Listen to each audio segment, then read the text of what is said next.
Cuentacuentos.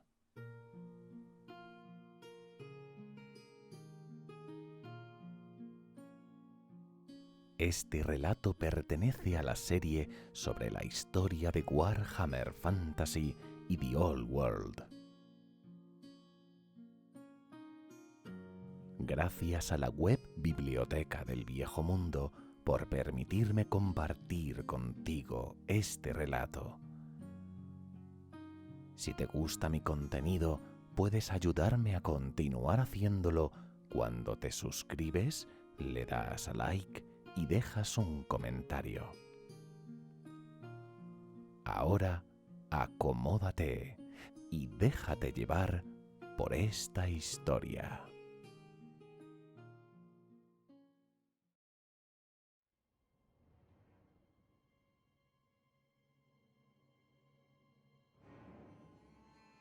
Antes de la fundación del imperio, numerosas tribus de humanos habitaban ya en la región. Estas tribus no estaban unidas y combatían tanto entre sí como contra amenazas externas como los Pieles Verdes, los Hombres Bestia y los Saqueadores del Norte. Con el paso del tiempo, algunas de estas tribus desaparecieron o fueron absorbidas por otras más poderosas. Los asobórneos eran una tribu de humanos en las tierras del este en el actual Stirland. Altos y de tez clara, tatuaban sus cuerpos de azul y pintaban su pelo de color rojizo. Vestían calzas a rayas y largas capas, y realizaban ataques rápidos montados en sus poderosos carros de guerra.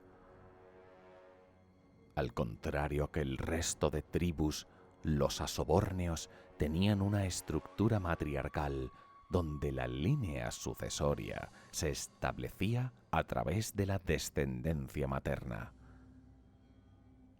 En los ejércitos, las mujeres luchaban a la par que sus coetáneos masculinos.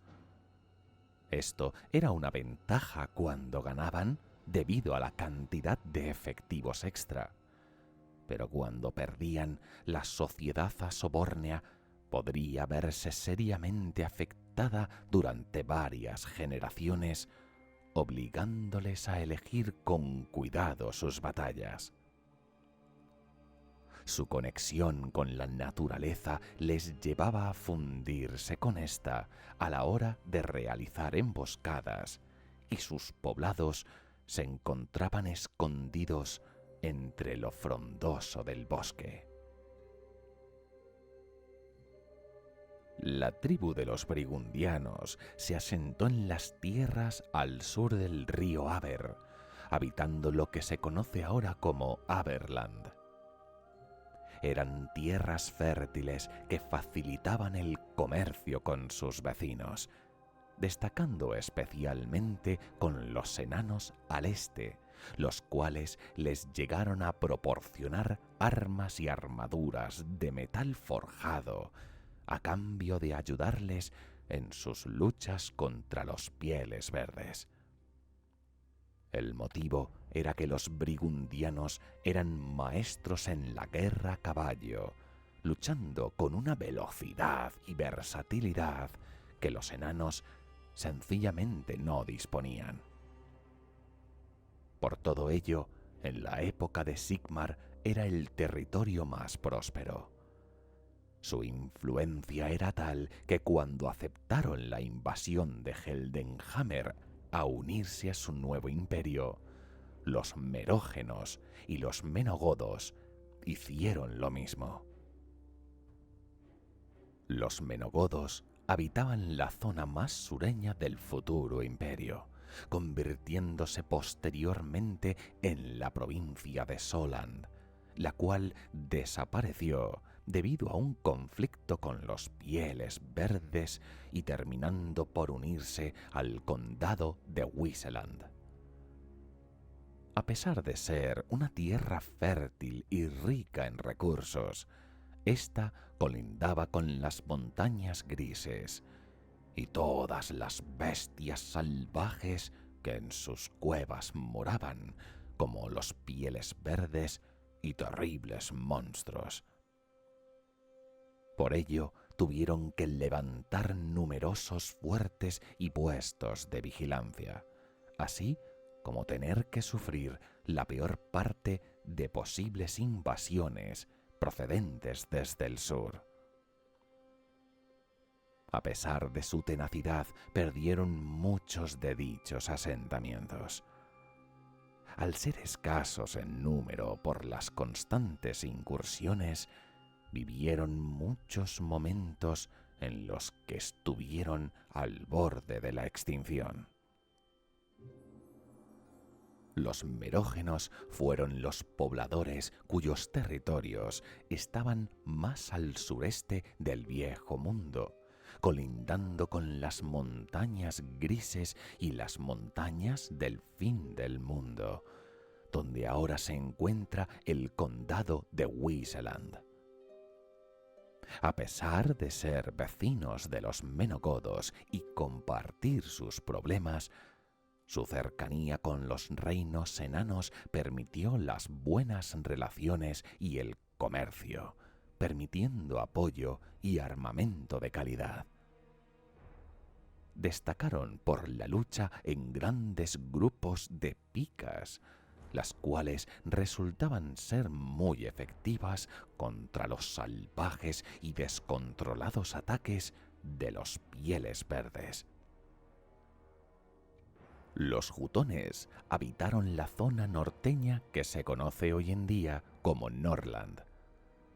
Su situación estratégica les hizo sufrir constantes ataques de las tribus bárbaras del norte y de los poderosos teutógenos al sur, generando en ellos una fuerte desconfianza hacia sus vecinos y reforzando su espíritu de independencia.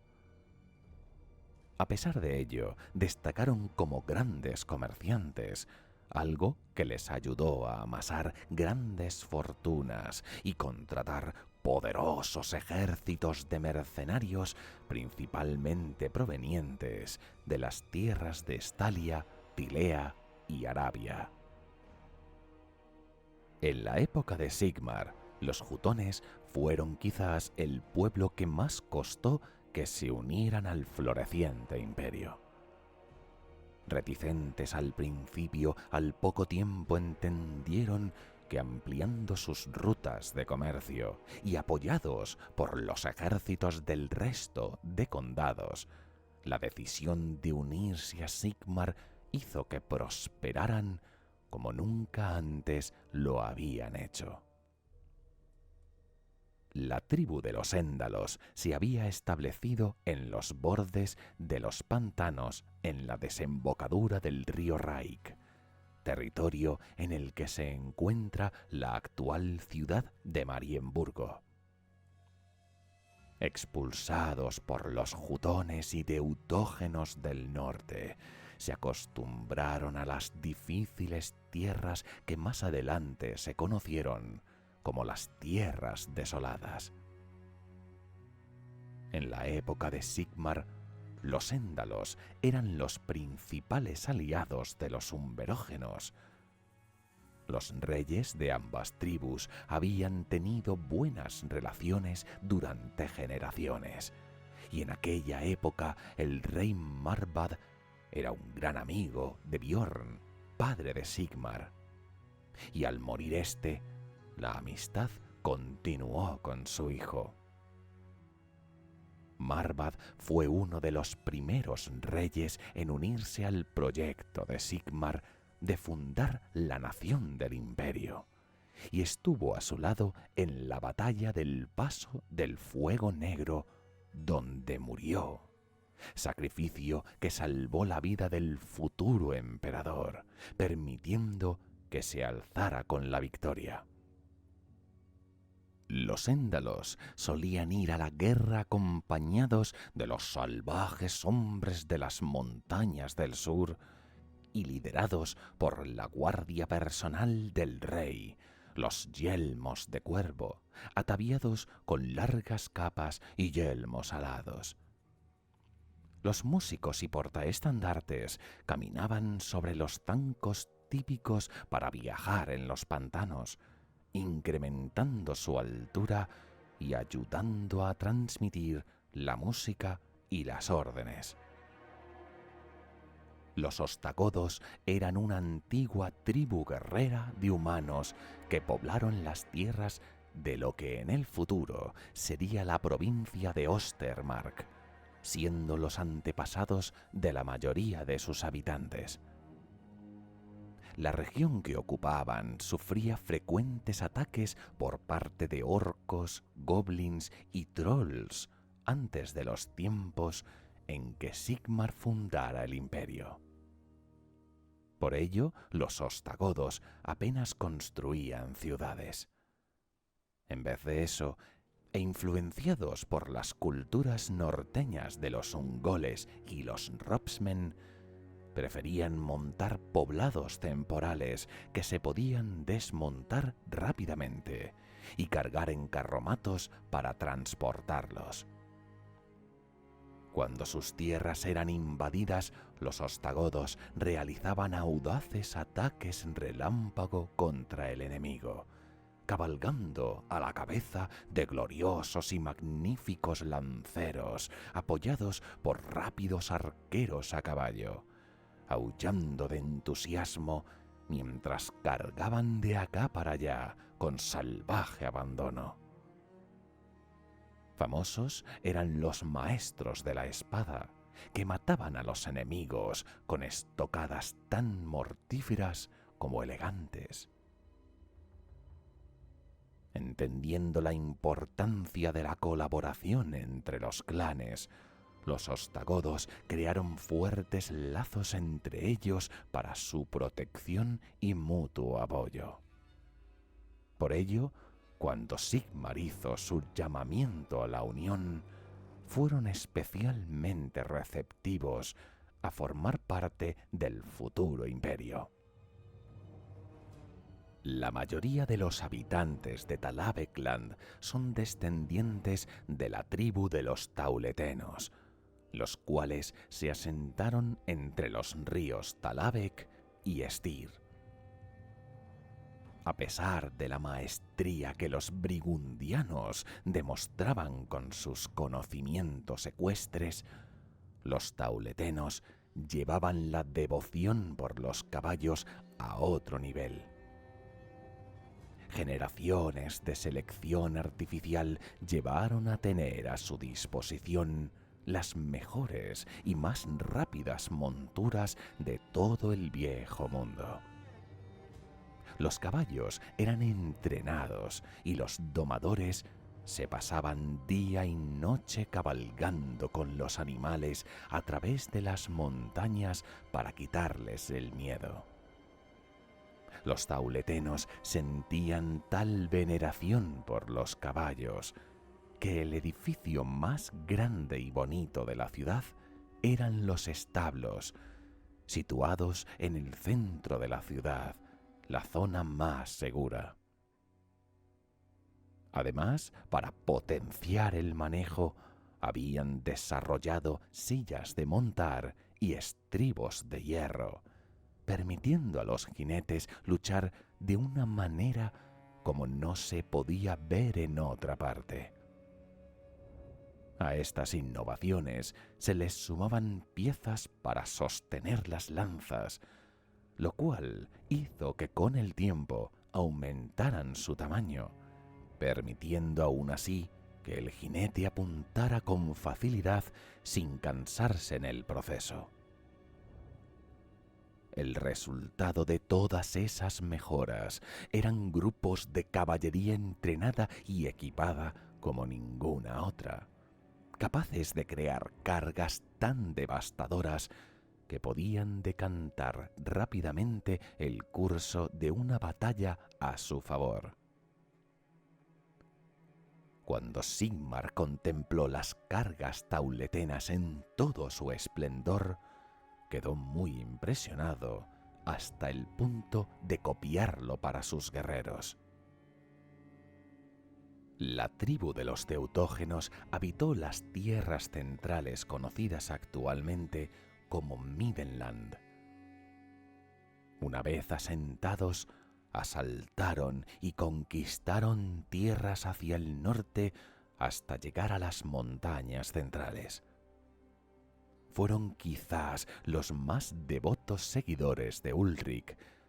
Su espíritu bélico les llevó a estar constantemente luchando contra las tribus vecinas, llegando a expulsar a los jutones de las tierras que conquistaban, relegándolos a las tierras desoladas. Fervientes adoradores del dios del invierno y los lobos, su rey Artur lideró la búsqueda de un lugar apropiado para rendirle veneración. Finalmente, tuvo una visión de su dios patrón que lo llevó hasta una montaña que se alzaba como una isla fortificada entre los densos bosques de los alrededores. En la zona abundaba el hierro, y donde abunda el hierro hay minas, y donde hay minas hay comercio y riqueza, y todas esas cosas necesitan la protección de una fortaleza. Varios clanes enanos de las montañas centrales que habían sido obligados a dejar su antiguo hogar, ofreciéndose a ayudar a los humanos a cambio de una parte de la protección que ofrecía la montaña de los ulricanos. Con su ayuda, los teutógenos hicieron túneles a través de la roca y establecieron un asentamiento en la parte superior. Allí establecieron su capital, la posteriormente conocida como Midenheim, y nombraron la montaña como Fauchlag, aunque hoy es más comúnmente conocida como la Ulriksberg. Entre lo que ahora son Norrland y Midenland existió la provincia de Drakwald, pero desapareció fruto de la mala gestión y los constantes ataques de goblins silvanos y hombres bestia. Pero en un principio, el bosque de Drakwald y sus tierras colindantes fue el hogar de los salvajes turingios. Según cuenta la leyenda, el bosque recibió grandes cantidades de piedra bruja que cayeron en el bosque cuando las puertas polares fueron abatidas. Esto afectó a la fauna local, convirtiéndose en un lugar oscuro poblado por peligrosos seres. Pero los humanos también se vieron afectados, influyendo en su comportamiento y contaminando su cultura. Por ello, envueltos en misterios y supersticiones, los guerreros berserker turingios se lanzaban a la batalla, sumidos en una furia asesina ciega alimentada por fuertes licores y sustancias alucinógenas, llegando a resultar tan peligrosos para sus compañeros como para el enemigo. Armados con panoplias y equipamiento de una gran variedad, llegando a ir desnudos solo con sus armas, solían acudir al campo de batalla con el cuerpo pintado de espirales de vivos colores y con el pelo cubierto de creta formando rígidas puntas. Pese a todo, los turingios en tiempos de paz también comerciaron con sus vecinos, cerrando tratos que cumplían hasta el final debido a su gran sentido del honor. La tribu de los umberógenos poblaron lo que hoy se conoce como Reikland, cuna del imperio y lugar de nacimiento de Sigmar, su fundador. En consecuencia, los modernos reiklandeses se sienten como los líderes naturales del imperio, algo que no comparten el resto de provincias. Tras llegar desde el sur a la cuenca del Reik, los umberógenos demostraron tener una gran capacidad de adaptación. De sus belicosos vecinos teutógenos del norte abrazaron la fe de Ulrich, convirtiéndoles en guerreros orgullosos y fervientes adoradores del dios de los inviernos y de los lobos. De los poderosos tauletenos aprendieron a ser grandes caballeros, mientras que de los brigundianos asumieron las eficaces tácticas del combate rápido a caballo. Los arqueros montados podían enfrentarse al enemigo, lanzando flechas durante la carga y luchando con gran habilidad al llegar al combate cuerpo a cuerpo. Su determinación y fortaleza les llevó a prosperar a pesar de encontrarse atacados por las tribus humanas del norte y los pieles verdes de las montañas grises. Incluso llegaron a desarrollar fuertes lazos de amistad con los éndalos al oeste. Los udoses eran la tribu costera de los hombres del norte que poblaron las tierras de lo que hoy corresponden a Ostland. Destacaban por ser tercos y discutidores hasta el punto de que el propio Sigmar tuvo que convencer durante días al rey udose Wulfila para que se le uniera en la batalla del Paso del Fuego Negro. Su comportamiento les llevaba a estar combatiendo entre sus propios clanes cuando no combatían con un enemigo exterior. Pero tal comportamiento se trasladaba a las relaciones personales entre ellos, haciendo que incluso los matrimonios fueran entornos de constante discusión. Los udoses siempre eran los primeros en sentir el mordisco de las hachas de los norses, quienes causaban grandes daños a la tribu y asolaban sus tierras. Gracias a que Sigmar y sus ejércitos los habían ayudado en numerosas ocasiones contra los norses, se habían hecho numerosos juramentos de hermandad entre udoses y umberógenos, convirtiéndose tal deuda de honor en una obligación insalvable. Cuando iban a la guerra, hombres y mujeres portaban ropajes sencillos con faldones y largas espadas con empuñadura de taza, siempre acompañados de sus poderosos perros de guerra, difíciles y tercos como sus amos, pero leales hasta la muerte. Los habitantes de Hochland son en su mayoría descendientes de la orgullosa tribu de los querusenos. Tras dejar sus tierras en la actual Talaveklan, encontraron su lugar en los frondosos bosques cercanos de las montañas centrales. Allí destacaron como expertos leñadores y capaces exploradores, viviendo de la caza y de la pesca. Por ello, al estar tan cercanos a la naturaleza, fueron fieles devotos de Taal y Ría. Cuando se enfrentaban a los invasores, llevaban al combate sus ágiles arcos y sus enormes hachas, que blandían en amplios movimientos, estando obligados siempre a luchar en dispersas formaciones.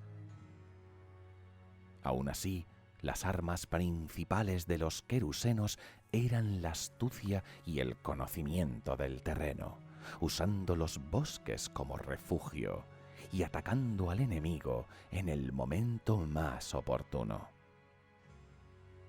En la época de Sigmar recorrieron todo el imperio como la punta de lanza que batía el terreno antes de que el grueso de las fuerzas hicieran acto de presencia, informando de enemigos, de rutas, de lugares y de posibles estrategias.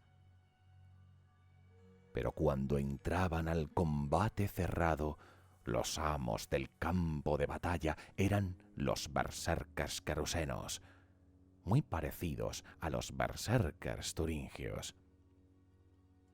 Conocedores del entorno, escudriñaban entre raíces venenosas y plantas alucinógenas para alcanzar la furia sangrienta que poco después desatarían sobre los desprevenidos enemigos.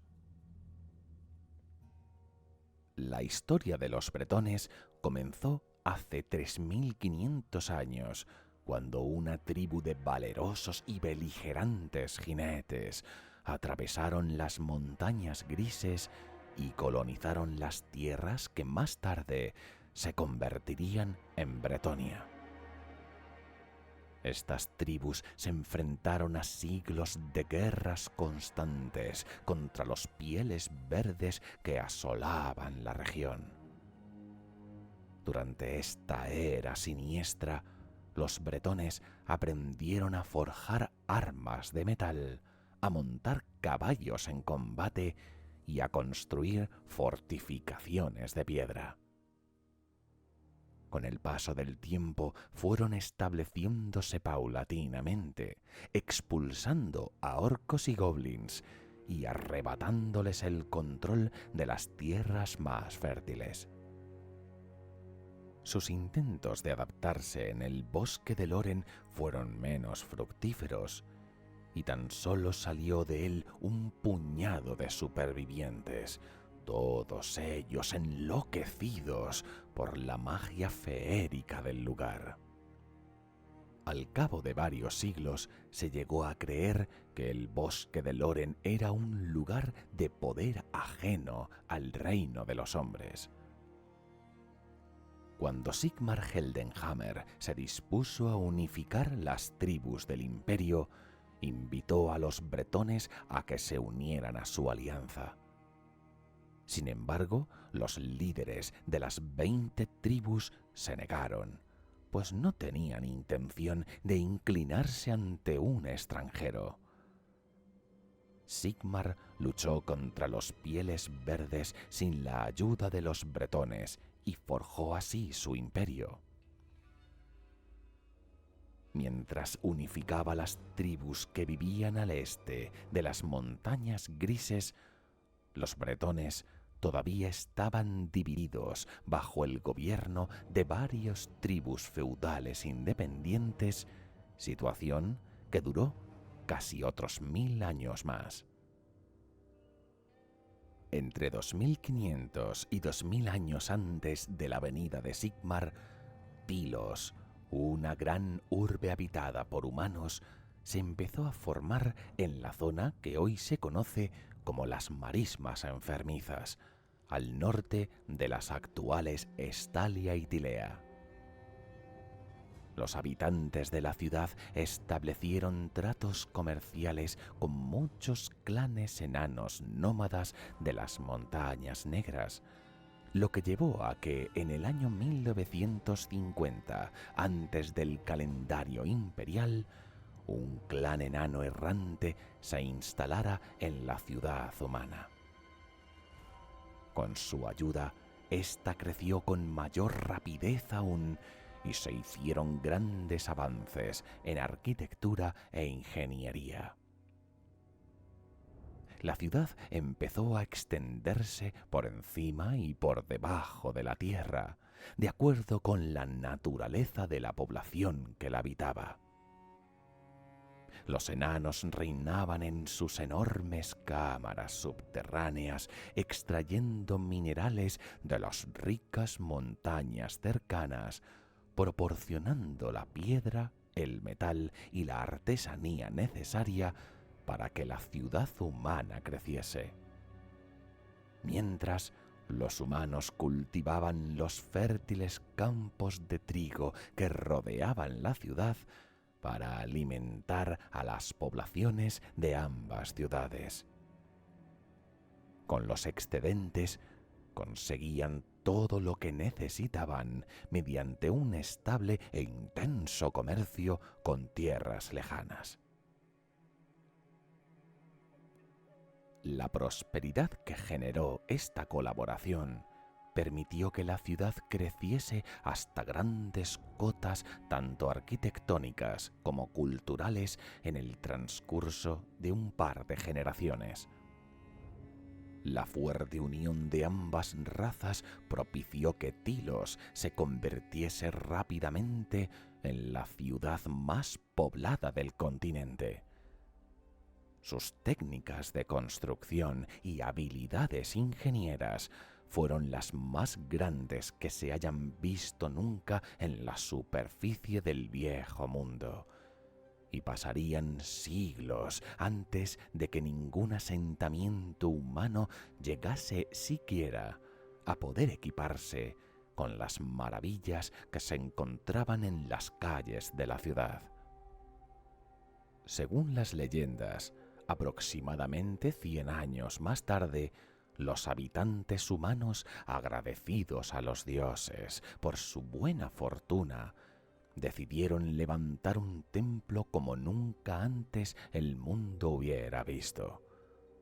El legendario gobernante Tileus, a pesar de la prosperidad alcanzada, no estaba satisfecho y soñaba con superar a las esbeltas estructuras de las ciudades élficas, demostrando a todos y a todo la superioridad de la ciudad. Así pues, ordenó a su pueblo que construyese una gigantesca torre como nunca se había visto antes. Para la mano de obra, las primitivas tribus de Tilea que rendían pleitesía a Tilos debían enviar un tributo constante de esclavos para trabajar en los grandes proyectos de construcción. La guerrera Mirmidia, espantada por tan vano esfuerzo, trató de advertirle en numerosas ocasiones, hasta que al fin desistió y abandonó a Tileus, declarando que regresaría cuando su pueblo conociese de nuevo el honor. Humanos y enanos arrimaron el hombro para completar el titánico proyecto de la gran torre del templo de Tilos. Con el paso del tiempo, la gran torre fue poco a poco tomando forma hecha de gromril, jade y mármol. A medida que la estructura crecía, los problemas arquitectónicos se fueron acumulando, ya que, a pesar de los vastos conocimientos de los enanos, todo tenía un límite.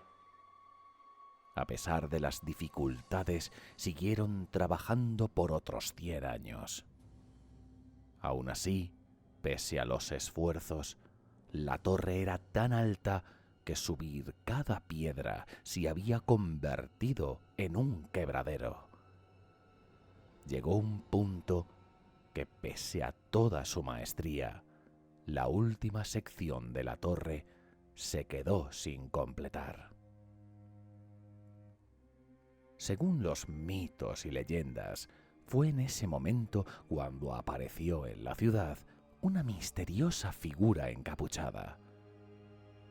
El extraño, vestido con una túnica gris, ofreció su ayuda a los habitantes de la ciudad para rematar la gran obra en una sola noche. A cambio, él podría añadir a la estructura del templo su propia ofrenda a los dioses. Sin nada que perder, los humanos accedieron al trato. Al anochecer, el extraño entró en el templo. Oscuras nubes cubrieron las lunas, ocultando el templo con un manto negro. Y tal y como el misterioso encapuchado prometió, remató la torre en un solo día, pudiéndose ver en la cúspide la ofrenda del extranjero a los dioses, una enorme campana con incrustaciones verdes. Sin embargo, ni rastro había del misterioso benefactor. La felicidad embargó a los habitantes de Tilos. Su obra magna, que rivalizaría durante eones con las de cualquier raza que habitara el mundo, estaba por fin terminada. Los enanos se sintieron aliviados, los humanos henchidos de orgullo. Una titánica torre que marcaba su ciudad en el mundo y en la historia. Pero entonces, y sin que nadie interviniera, la campana que coronaba la torre comenzó a tañir ella sola. Y a medida que sonaba, los despejados cielos de la mañana se fueron llenando abruptamente de extrañas y oscuras nubes. El día rápidamente se fue convirtiendo en una antinatural noche, y relámpagos verdes sacudieron la tierra. La campana siguió tañendo hasta que llegó a la 13ª campanada. Con un espantoso estruendo, como si el cielo se partiera en dos, una negra lluvia empezó a caer sobre la ciudad, anegando rápidamente los campos. La lluvia se endureció en forma de granizada, terminando de arruinar por completo los cultivos inundados. Por último, procedente de Morsliev, un inmenso enjambre de piedra bruja se desplomó con violencia sobre la ciudad. 13 fueron los días en los que la tormenta de agua, granizo y ráfagas de piedra bruja azotaron Tilos como si de un implacable asedio se tratara, sonando la campana 13 veces a cada medianoche. Las grandes cantidades de energía del caos puro a las que se vio expuesta la ciudad la transformaron a su paso, corrompiendo edificios, construcciones, campos, plantas, animales y hasta las personas. Los habitantes de Tilos empezaron a desesperarse por esta situación. Muchos murieron a causa de la enfermedad o de inanición, y los niños nacían prematuramente con horribles deformidades y supurantes mutaciones. Desesperados, los humanos de Tilos pidieron ayuda a los enanos, pero estos también estaban sufriendo los desastres. Enviaron a varios voluntarios a lugares distantes en busca de ayuda, pero ninguno de ellos regresó. Algunos fueron al templo para rezar y ofrecer sus escasas reservas de comida a los dioses, pero descubrieron que sus grandes puertas estaban selladas con una intensa energía de color verde. En su desesperación absoluta, algunos rezaron a los dioses del caos para que les salvaran, y nada ocurrió. Poco a poco, la ciudad se fue despoblando de sus habitantes. siendo reemplazada por hordas de alimañas de tamaños cada vez mayores. Primero devoraron las escasas reservas de alimentos y luego se abalanzaron sobre sus cada vez más escasos supervivientes. Los humanos y los enanos trataron de defenderse, pero fueron sobrepasados y devorados. Y así, en menos de un año, la ciudad de Tilos quedó finalmente silenciada. Los edificios derruidos y retorcidos de maneras inexplicables. Nadie caminaba ya por sus calles, mientras que las sombras bullían de actividad. Cuando la ciudad de Tilos fue destruida, los pueblos de los alrededores que estaban sometidos por ella quedaron libres de una gran carga, formando a los futuros estalianos y tileanos. Pocos cientos de años después, bajo las ruinas de la gloriosa Tilos, una raza de ratas humanoides terminó por formar la que sería la capital de un imperio que plagaría todos los agujeros del mundo. Plaga Skaven. Cuenta la leyenda que la heroína y líder de hombres Mirmidia advirtió a los habitantes de Tilos de los desastres que traería la construcción de su torre. Una torre cargada de ambición y avaricia que desafiaba a los mismos dioses. Pero los habitantes del gran bastión no la escucharon. Y la ciudad fue destruida, así como los territorios de los alrededores. Los supervivientes migraron a las tierras del sur, guiados por la mano de la futura diosa, y se mezclaron con las tribus humanas ya existentes en las tierras de Estalia y Tilea, repoblando las antiguas ciudades y fortificaciones de los enanos y los elfos dejadas atrás, una vez abandonaron esas tierras tras la Guerra de la Barba, creando dos naciones que verían el mundo de maneras diferentes. A pesar de sus diferencias, ambas sufrían los ataques de hombres bestia, goblins de las montañas y ataques de la poderosa Arabia, lo que llevó a Mirmidia a unificar los reinos del sur y juntos rechazar las amenazas de manera definitiva. Pero cuando la victoria se alcanzó y la guerrera iba a ser coronada reina, un asesino le disparó un dardo envenenado, hiriéndola de muerte.